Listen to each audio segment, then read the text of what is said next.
Alright guys, what is up and welcome back to the Emerge Elite podcast. I have been MIA for a couple of weeks and we're going to quickly deal with that before I get into anything, just because I feel like it's necessary. So essentially Emerge Elite opened up again, and with that meant that I was insanely busy with packing orders and doing things and accepting samples, hopefully getting things back into the UK, and so I can obviously make business run better. I also found out that because of lovely coronavirus, I had kind of slipped a little bit in like keeping myself motivated and you know, I used to be very big on like to-do lists and objectives and work blocks, and I was very productive, and it was a very much a habit-based thing that I'd done, and I'd worked on it for years. And then with the whole quarantine and not being able to function properly, I kind of just let it dip, and that is my fault completely. But I have to, like, my hair is doing its own thing today. I had to like bring myself back to the here and now. And I did things like I would record something, not like it, delete it. I do this a lot, usually when I don't really know what to say. So to be honest, I've actually just been spending the last couple of weeks jotting down things that are important to me, things that come into my mind, things that I think you would get the best value out of. So I didn't want to just basically sit here and talk shit to you for 20 minutes and it not be value based, basically. And it's also over the last couple of weeks I've been like looking into, and it's kind of like the topic of this podcast today, is like what we should be learning, or what I have learnt from essentially expanding myself, my life, my, you know, career options, and so forth, because I made a big decision to get out of an industry that I was heavily invested in. You know, the equine industry was a lot to me. I absolutely adored it. And I decided to get out of that and go into a more 9-to-5 sort of job. So I was able to do more things on the side. It was amazing to actually fall in love with that day job as well, because that just makes everything a lot easier. If you actually like going to work, you know, it's not really like work then, is it? You know, I mean, it is work, but it's not work. You know what I mean? You know what I'm saying? Yeah, so like main thing that I have learned, especially over the last 2 years, is that by making mistakes has always made me better, not worse. And in the beginning, or at least very much in my childhood, I guess you could say, when I was a lot younger, whenever I failed, I would take it really personally, and I was surrounded by some very intelligent people. My best friends are amazing and I love them to pieces. And this is not anything against them, but I was always like the dumb one out of the group. I wasn't academic. It just wasn't me. I didn't like sitting in a classroom. I found it very difficult to sit still and just listen for the entire time. If we could get my old school books, the back of the books would just be like doodles and sayings and writing and anything that would pop into my mind at the time. I could never just sit there and just be like, yes, maths. Like it wasn't my thing. But you know, I was surrounded by people who continuously got the highest grades, continuously was doing amazing. My brother was also the same, like he did really well in school, and I was like I would take it really personal when I was little. Like when I was a teenager and stuff like that, I would be like, I am literally the dumb one. They're like, I'm in the group and I am like literally the bottom of the pack, and I did not like that. It didn't mean that, you know, it went anything against friendships and relationships and stuff with people. I just didn't like it because I didn't feel like I fit in, and I hadn't found what made me pop. Like I didn't find what satisfied me. And to be honest, I only found it when I was about 22 years old. So, you know, we can tell whether, you know, that's like 13 years old to 22. You know, 9 years is quite a long time to figure out that you're just a little bit different. And I know a lot of entrepreneurs do this, so take it lightly, and take it whichever way you want. But I fucking hate the school system. I hate it. And even like my best friend and his fiance, they are maths teachers, and you know, I just fucking hate the school system. And I hate it because it didn't work for me, and that is what it is. And that's why, like, sometimes I'm like, take it with a pinch of salt when an entrepreneur says that, because it's just that we're a little bit different. As I said, I don't sit in a classroom and learn very well. It's the same with like books. So I can listen to a lot of books. I have listened to like 80 books this year. I have physically read 2. Because for me to sit down and read a book is very, very difficult. And so you have to take that into consideration of the person that you are. But you know, the school system is a school system, and it kind of, I don't know, gives a level playing field. You know, it's not my thing, but I don't shit on anyone who wants to do it. But as an entrepreneur, I was able to take that, and I didn't see it as a mistake. You know, like, there's a few people who are like, if I could have dropped out of school and done the same thing, I would have. And I was like, well, you know, I went to school, I got a diploma, I have a foundation degree, you know, like, I have education, you know, like, I have been educated, and I can show that I can actually learn things. And I don't regret them per se, but if I had it my way, I would have done it a lot differently. And in the way that I mean that is that I would have spent less time on it. Because that, to me, as an entrepreneur, as a person who does so many things in their life, that means the most to me. Like, my time is super important to me. And then that is what I've found out recently. And it's why, like, I've had to take time to reflect and be like, cool, Emily, like, what is your jam again? Like, what is your bread and butter? What do you want to be doing? And what do you want to prioritize? Because this is the thing, guys. Like, I 100% think that everyone should try and push themselves out of their comfort zone at some point in their life, whether it's to get a great body, get really far in your career, really enhance your relationships and your friendships and stuff. Whatever it is that makes you feel uncomfortable, I really do think that you should do that. Also, it's what's the best way to put this? You know, like, entrepreneurs will always, or at least 95% of the ones I have met, will always be like, you should just go ham at everything, like quit everything and do everything. And that is another thing that I don't agree on. But I'm a little bit different in that sort of viewpoint, because, like, by the mistakes that I have made, I've been able to realize how to also be sensible, I guess you could say. Because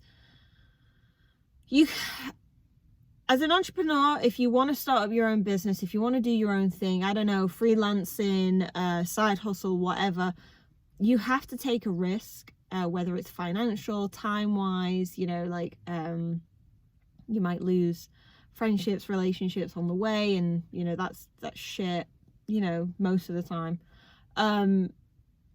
But then you need to take those risks in order to push yourself out of the comfort zone. And that's where I put 2 and 2 together. There's a lot of people who are like, you should take all the risks. No, like, if you're going to, like, quit your job, try and do it full time, and you've got bills to pay, like, you're going to make sure that those bills are paid. And essentially it's why, for a very, very long time, I kept my day job. Like, it literally just paid for me to live.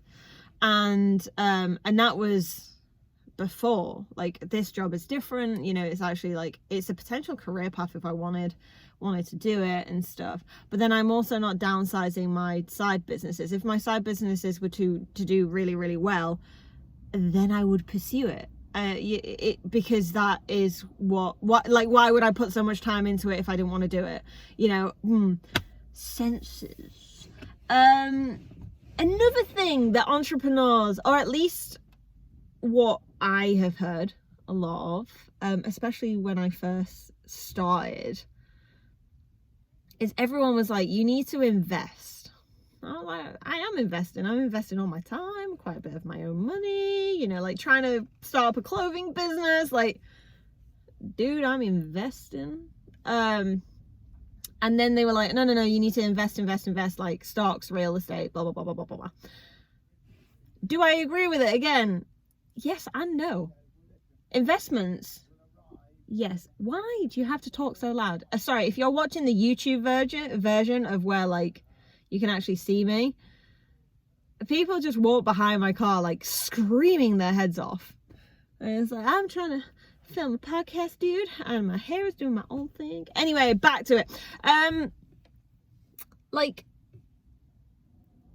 I agree that you should do investments, but then I think it's exactly the same thing that I was saying before, which is do investments when you can afford to do investments. Like, if you want to go and put £20,000 into a stock investments account and you're willing to lose that, go ahead, because you could probably make like 40, 50, maybe 60 to £100,000 off it, which is great. It excels you quicker without having to work, and that's what everyone talks about, is that you want to do things in life so that at one point it will become passive income or residual income, and then you don't have to do anything. You can be on a yacht in the Caribbean or whatever people like to do.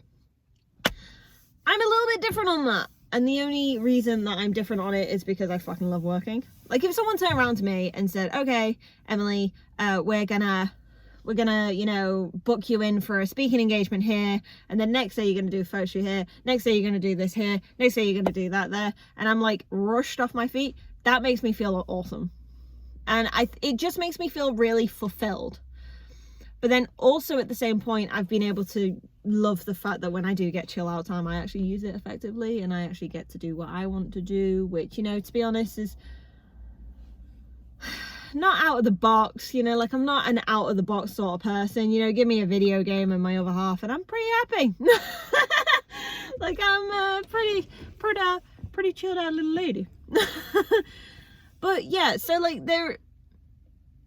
essentially I wanted to like say about this podcast today, because it's a lot of things that I've been hearing recently, especially with the whole COVID thing going on, is people being like, you need to take risks, you need to be able to do this, the world is crumbling, 9-to-5 jobs don't mean anything anymore, you know, like the essential jobs now is the NHS and you know, key workers, you know, store people and stuff. And I was like, of course it is. It was always like that.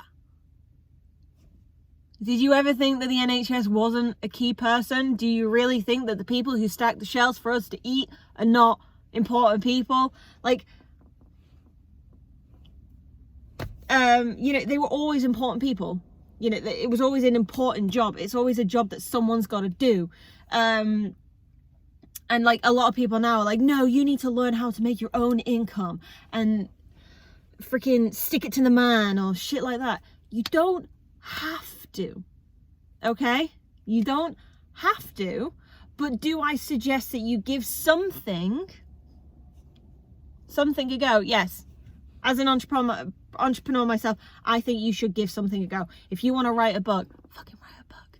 If you want to teach people, like, I've got someone who I work with who he really loved yoga and he's practiced for many, many years, and then he decided to teach people yoga. That's amazing. Like, you don't know what you can do with that sort of thing. If you really like photography, but you don't really want to like take photography all the time, you actually like the editing process behind it. I really hope you didn't see that in the back mirror. Again, YouTube people. Monday morning, as I'm filming this. You know, like, you don't know what you're going to do. If you like the editing process, you could sell a course on how to edit photos professionally. You could sell a course of how to get clients. You could sell a course on how to have a good relationship, my friends. And you can literally sell anything these days, and the audience will really depend on you, your niche, your influence, you know, because obviously, like, if you want to make a lot of money, like, I know I'm like 15 minutes in deciding to talk about this now. If you want to make a lot of money, you need to pick things that are big in a niche. Social media marketing, agencies, trading, forex trading is like really in at the minute. You know, drop shipping, coaching of anything. Like if you're a PT, you should have converted online about 2 years ago. Like seriously. If you wanted to make more of a residual income where you could essentially just hire someone for cheap, pay them 10% of your, you know, profits from their clients, and, you know, they'd walk away with maybe, I don't know, £500-600 a month, and you'd walk away with thousands. It works. But you know, you can do that, but then also at the same time, you don't have to. Like, I got called up by a friend a little bit ago who said, like, you kind of contradict yourself a lot. And I was like, that is the fucking point. Because for me to have 3 businesses is freaking awesome. I love it. I love it because it keeps me busy. It keeps me entertained. I get to meet loads of people. I get to do a lot of things. I love it. And I have a day job on the side of that as well. That, like, if I was to niche down, take away 2 of those businesses and just keep one of those businesses, I probably could grow it pretty quickly, and then I could go full time with it and everything would be happy. But I like everything that I do, so that's why I do it. But then at the same time, I really don't like it when people call me an entrepreneur. Sometimes I say it myself, and then I'm kind of like, oh, Emily, you're not an entrepreneur, you're just a weirdo who likes to work. And it is what it is, you know? It's like, it's crazy, man. It's crazy. But there are a lot of things that entrepreneurs will tell you, and you don't have to do it. Even if you want to be an entrepreneur. Even if you want to make an extra £4,000 to £40,000 extra a year. It doesn't matter. Find something that you freaking enjoy. And also, like I said at the beginning, it's like the mistakes. You learn a lot from the mistakes that you make, and being able to have the confidence to go and be like, yeah, cool, this is a mistake, but I'm going to learn from it. It's like what I've been doing this a lot for the last couple of weeks while I've not been on the podcast. Because I would start filming something, I would start recording something, I'd start doing something, and then I'd be like, no, don't like it, doesn't resonate with me, doesn't do anything for me, doesn't do anything for my audience, which is the most important part. I was like, so I'm not going to do it. Okay. Anyway, guys, I'm going to finish there because I could literally ramble all day. I've got into the mood now, like, where I could just ramble. And we can save that for another episode. Okay. Right, guys, have an amazing Tuesday, because this goes up on Tuesday, even though I'm filming it on a Monday. See, that's other things. I'd never film it on the day that I actually put it live. Cool. Anyway, have a great week, everyone. I will speak to you soon. Peace.